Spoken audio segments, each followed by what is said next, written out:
1669 साली औरंगजेबाने शेतकऱ्यांवर अनेक कर लादले.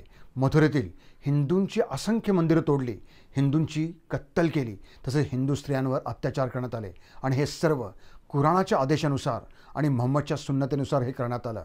आपल्याला कुराण माहीत नाही हे आपलं दुर्दैव आहे. हे सर्व अत्याचार धर्माभिमानी गोकुलसिंह म्हणजे गोकुला जाट यांना सहन झाले नाहीत. त्यांनी औरंगजेबाच्या सत्तेला आव्हान दिलं. औरंगजेबाला तिलपतच्या युद्धामध्ये धूळ चारली.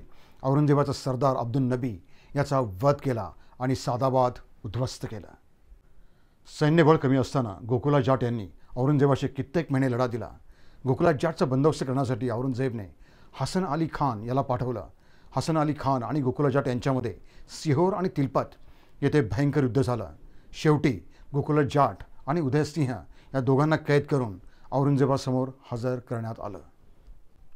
औरंगजेबाने त्यांना इस्लाम के मृत्यू हे दोन पर्याय दिले. गोकुलसिंह यांनी मृत्यूचा स्वीकार केला, परंतु धर्मत्याग केला नाही. इस्लामचा स्वीकार केला नाही म्हणून औरंगजेबाने त्यांचे हात पाय कापले. एक एक अवयव कापण्यात आला आणि त्यांचा शेवटी शिरच्छेद करण्यात आला. इस्लामिक गलिच्छ मानसिकतेचं उदाहरण म्हणजे गोकुला जाट यांच्या मुलीचं लग्न जबरदस्तीने एका मुसलमान नोकराशी लावण्यात आलं. तसेच त्यांच्या मुलाला मुसलमान करून त्याचं नाव फाजिल ठेवण्यात आलं. कुराण वाचा आणि कुराणाला भगवद्गीतेसारखा आध्यात्मिक ग्रंथ समजण्याची चूक करू नका, कारण इतर धर्म आणि सभ्यतेच्या विनाशाचे बीज हे कुराणामध्ये आहेत.